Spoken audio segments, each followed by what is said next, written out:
So moving on to the assignment that we're going to have for the next couple of days, we are on page 406. We're going on to an advice column.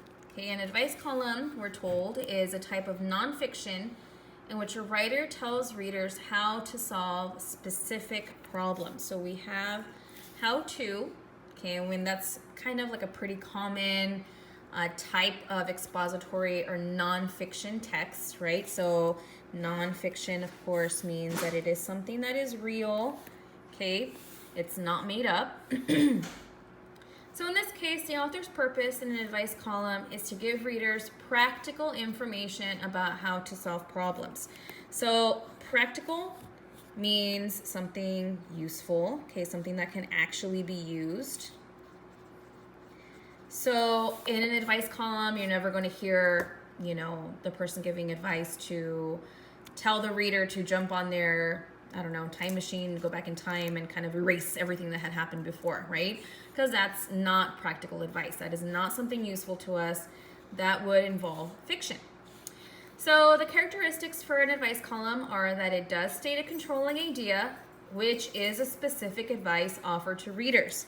So its thesis statement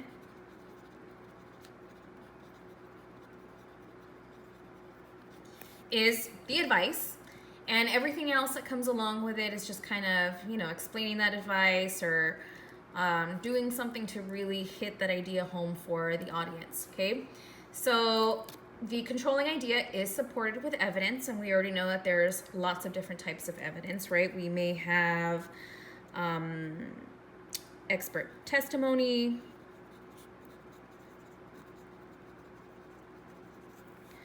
we may have some facts, statistics, some anecdotes. Remember that our anecdotes are just short stories, okay, of something that has happened. So the person giving the advice might share something that's happened in their own lives. It is often written in response to a troubling social issue or a reader's question. So a lot of these advice columns are really just, I'm offering advice, people write me letters, I'm going to choose kind of the most interesting one, the most juicy one, the one that I feel like is gonna be most useful for the widest audience, and I'm basically gonna respond to this very specific question. And it may address readers directly by name. So like if I, Timmy wrote me a letter asking me for advice, I might write directly to Timmy, or I might say you, okay, referring to the reader directly. So we have here direct address, okay, addressing the reader directly. It often uses an informal, friendly, or humorous tone because, of course, it's nothing, particularly serious, right? It might be talking about some pretty serious topics, but they still want it to be entertaining, okay?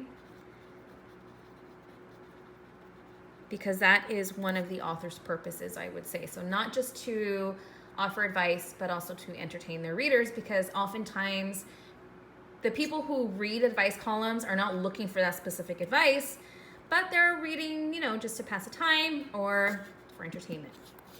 So our structure, it often follows a question and answer kind of format where, you're presenting a question, I'm going to present an answer to that question, or a letter format.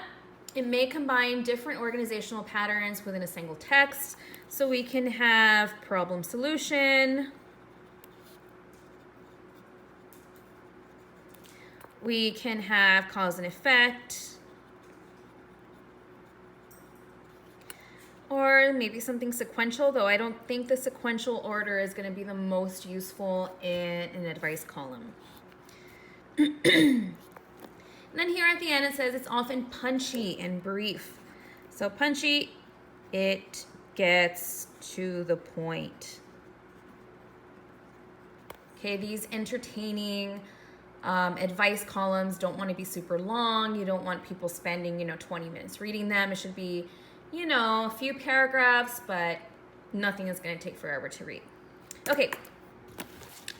So going on to the genre and the text elements, we know that our author's purpose is his or her reason for writing. In this case, the author's purpose for writing, or the reason that they're writing something, is because they have been presented a question. It is closely connected to the message or controlling idea the author wants to convey. The audience is the reader, the person or group the author wants to reach, and it might be a person in particular, as we just talked about.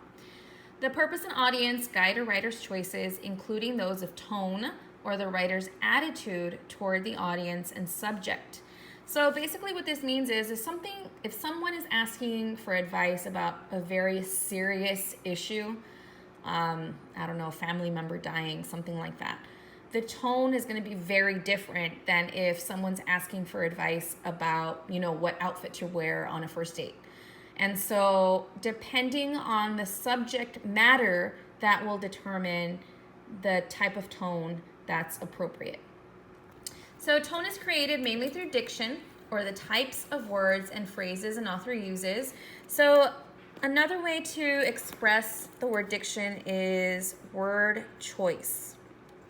Okay, the author's choice of words. Because of course they can choose all kinds of different words to express a similar idea. We already know that words have different connotations. And so depending on which word they chose, that is going to establish a certain tone, right? So there are as many kinds of diction as there are ways of using words. Okay, so diction could be sophisticated, casual, slangy, formal, technical.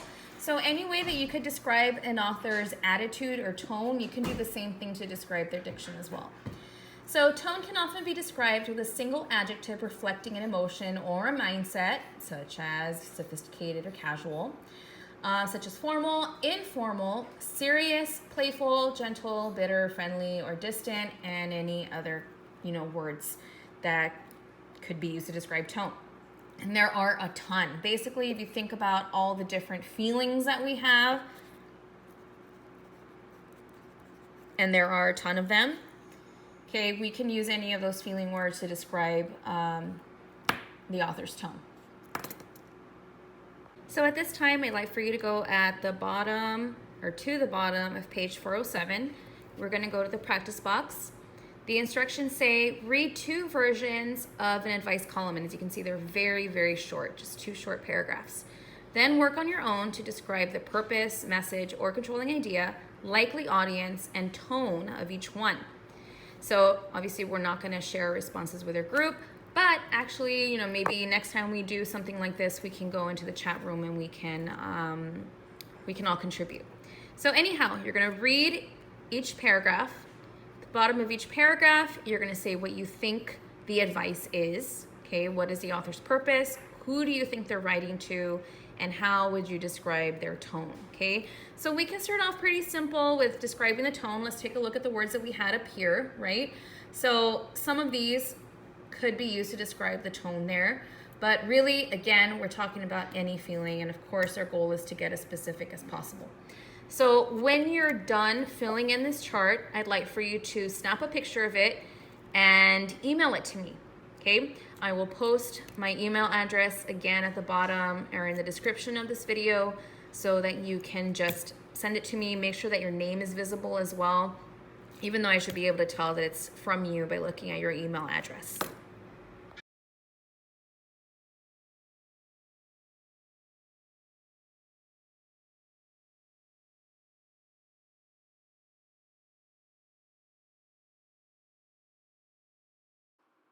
Okay, so next we are going to be reading the Bystander Effect. This is something that I'm going to read to you. Actually, this is my first time doing the voiceover, so I actually wasn't sure where it was going to stop. But anyway, we'll figure it out next time. But either way, I am going to read it aloud. I want you guys to be following along. Of course, you're going to be making annotations. So the Bystander Effect is an advice column. The subtitle is Why You Don't Stand Up When You Should by Courtney Lindstrand. And we can see on the opposite page, on page 408, that Courtney Lindstrand is a digital producer and project manager at Du Jour Media. She graduated from the University of North Carolina at Chapel Hill and now lives in New York. Okay, so some background information on the bystander effect advice column. Bullying at school is not a new problem, but it has only recently been studied closely. In 2005, the U.S. government began to gather statistics about school bullying. In 2016, a study by the National Center for Educational Statistics found that more than 1 out of every 5, or 20.8% of students, report being bullied. Although the problem is significant, solutions are possible. Prevention programs have been shown to decrease bullying by up to 25%. The author of this advice column explains how students themselves can stand up to bullies safely and effectively. Bullying is an intimidating, deplorable problem, whether it's playing out in the high school cafeteria or around the internship water cooler. But when you're not the bullied party yourself, it can be tough to know exactly how to handle it, which is one reason that people often don't step in. Another one, when you see someone being victimized, you tend to think someone else will intervene. Psychologists call this the bystander effect, and it happens when your brain creates a rationale around why you shouldn't take a stand. But the truth is that you can't count on anyone else to take the lead. Sometimes it has to be you. And since we know that's not always the easiest thing to do, we chatted with Julie Herzog, the director of PACER's National Bullying Prevention Center, to get her tips on what to do when you see a super uncool situation unfolding and how to step in without getting caught in the crossfire. First off, recognize that yes, it is your problem. This is not Switzerland, and you are not a neutral party. When bullying is happening at your school, it's everyone's problem. That kind of behavior was a tolerated part of social culture among teens and kids for a long time. But now we're realizing that there are really serious, not only short-term consequences, but long-term effects on our society as well, says Herzog. Since it impacts everybody, it's also each individual's responsibility to stand up and stop it. Consider this. Do you really want your school, a place where you spend nearly half your day, to feel unsafe or unwelcoming? We didn't think so. Look for subtle ways to reach out to bullying victims. Sure, it seems sort of shallow, but bystanders are often understandably afraid that speaking up on behalf of someone being bullied can negatively impact their social status. We've got 2 words for you, Regina George. But even if you don't say something in the moment, you can still help in subtle ways, like reaching out to the victim directly. It's quick and easy to send a text to someone who just got an earful from your school's biggest jerk. Let them know you're on their side, allow a bud who's being picked on to lean on you, and stay supportive so they can build the necessary confidence to stop this abuse cycle. Strike when the iron is cool.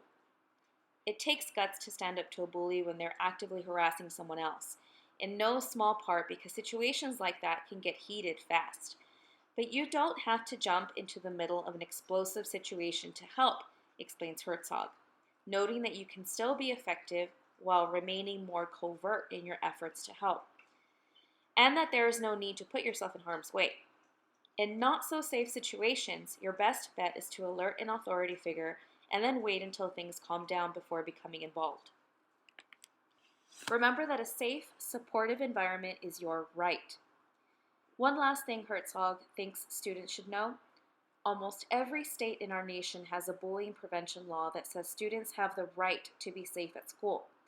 Being personally knowledgeable about these laws and what they entitle you to can help you tip off a victim to their options, or even talk to school officials about how they can take steps towards shutting down a bullying problem in your school. Organizations like Herzog's can help you get started. The bottom line, there's no reason to be a bullying bystander when you can be part of the solution instead.